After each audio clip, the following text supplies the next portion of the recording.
Hi guys, this is Hybrid Mystery Park. This is something I started working on back in 2014.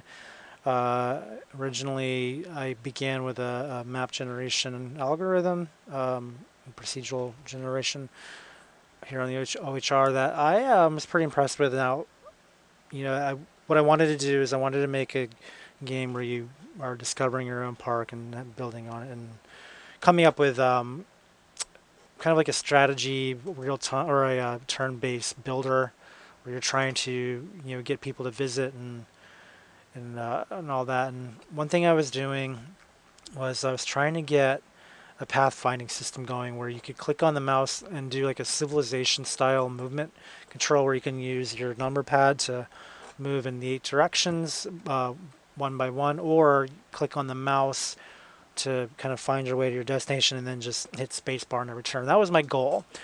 But I couldn't figure out how to do the pathing, so I kind of let it sit for years. And then finally, the developers for the HR, they added pathfinding.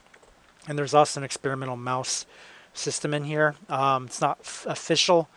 You have to access the secret folder to use it. But I've been trying it out, and I had to do a little bit of reworking my scripts to make it functional on this game because this is uses a different control scheme than your usual RPG.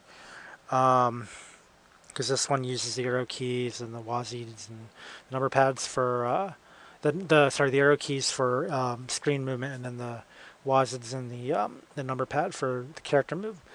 But I wanted it to be able to move through the mouse as well, so I went ahead and tested that today, and it's not perfect, but it's pretty good. There are some things it needs to find a little bit of improvement. I don't know if it's through my scripting and the interference of my scripting, or if it's because the mouse controls are still experimental. But I'm pretty happy with what it can do now. It's a lot like what I was trying to accomplish in the beginning, with the exception of that the spacebar pause still doesn't work well because I need a script command that actually allows the hero to suspend movement without canceling the command, if that makes sense. So like the spacebar would be an interrupt, or rather the scripted interrupt, and the spacebar would unlock it to continue to the next turn, and so forth. But anyway, let me just do a quick demonstration. This here is the random generator. You basically pick a map according to what you want. Right now, I tried a one called mouse map or mouse. I forget what I call it, but it was an okay map, but I didn't love it. So I'm going to pick a different name. We're going to call this one Napkin. Why? Because I'm looking at one right now. So we're going to do small park for now because I haven't implemented the mouse control in the other parks. But this will be good. So this is going to be our napkin map. Right now, if you hold space, you can go a little faster. If you hold control, you go a little kind of slow. But what I'm going to do, I'm going to just show you, like if we move the number pad, the camera will center on our hero. Now you're supposed to also be able to look into this building, but for some reason, I don't think it's working. Oh yeah, there it is. Never mind. It's just slow. All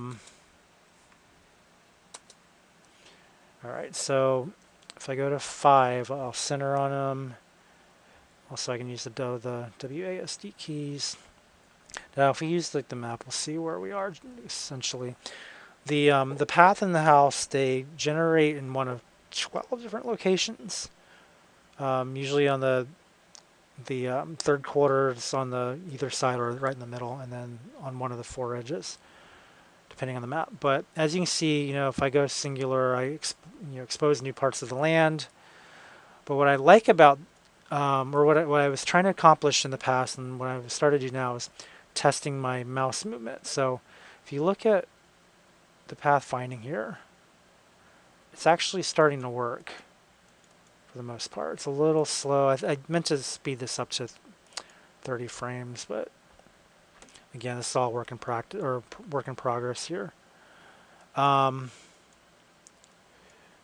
But it's kind of cool to see like how well the pathfinding works in this game. So what I like here is I got them pretty far in. So now I'm going to see if I can get them over to this path.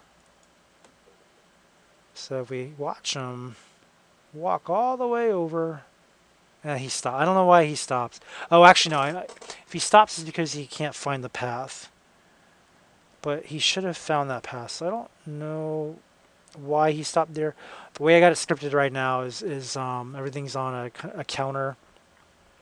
It may just be that the counter ran out. But again, I don't know why he's stopping there.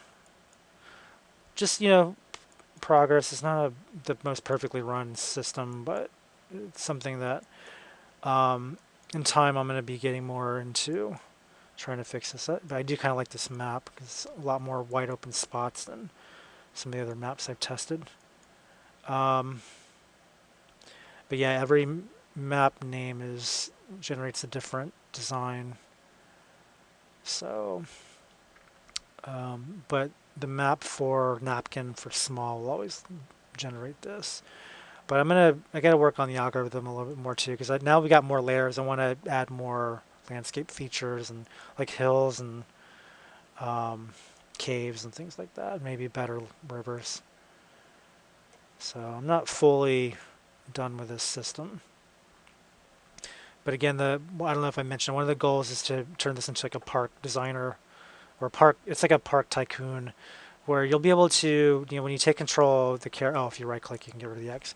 If you take control of the character, preferably not walking him into the trees. All right. Do not know why I walked through a tree. It's one of the bugs of the OHR is diagonal movement can bypass walls if you hit a corner, so which means I can probably walk into that tile there. No, maybe not.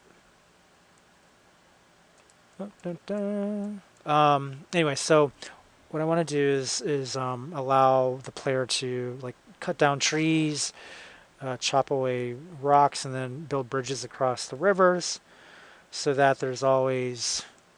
Did I walk into another? Oh my gosh, walked into another bush. That should not be allowed. Wall movement needs to be limited. But yeah, so I mean, I want to make this so you can like build stuff and build pathways and like you see, there's a lot of dirt paths now, but one of the goals is to make it so you can complete the paths, landscape it, and just make it fun design out of it. But it's also going to be like a civilization-style turn-based system where your customers will will move around on action points just like you will. Like every move that I'm making, the reason why it stops like this is every move is going to use up an action point or a time point. I haven't decided fully which one yet. Like, one step might equal 30 seconds of real time or of character's time, that kind of thing. With 200 steps equaling a day, that might, or it could be like a minute per step or 10 minutes per step. I don't know. We'll figure it out.